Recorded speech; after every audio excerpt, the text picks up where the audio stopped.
যারা স্বামীকে দর্শক বলে এগুলি দর্শক, এগুলি চরিত্র খুঁজে দেখো। যারা এই আইনের কথা বলে এরা প্রত্যেকেই দর্শক, প্রত্যেকেই এগুলি অবৈধ ও ইলিগাল সম্পর্কের সাথে জড়ানো আছে, ঠিক না?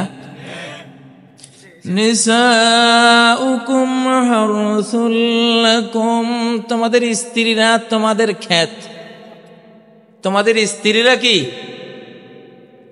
তোমাদের স্ত্রীরা তোমাদের ক্ষেত, তোমাদের খামার, শস্য ক্ষেত। আমার ক্ষেতে, আপনার ক্ষেতে আপনি পানি দিবেন, কেউ যদি বলে আপনি তো অবৈধ কাজ করেছেন, তো এইসব লোকের লাঠি পেটা করতে হবে না? নিসাউকুম হারসুল লাকুম, তোমার স্ত্রী তোমার ক্ষেত, বৈধ ক্ষেত, বৈধ ক্ষেত। তো তোমার ক্ষেতে তুমি চাষ করবা, আচরণ করবা, সার দিবা, পানি দিবা, অধিকার আছে কি নেই?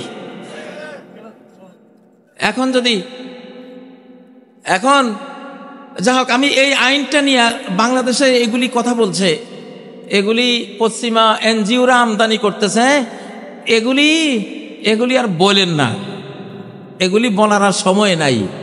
এইসব আইনের আর এই বাংলাদেশ সহ পৃথিবীতে আর সময় নাই। আকাশের মারের ছোটে এই কথা যারা এখন বলে, কিছুদিন পরে জীবনে আর বলবে না ইনশাআল্লাহ।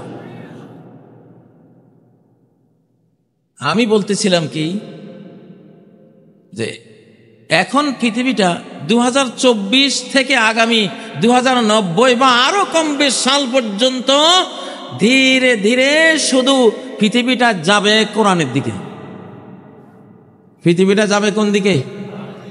কোরআনের দিকে।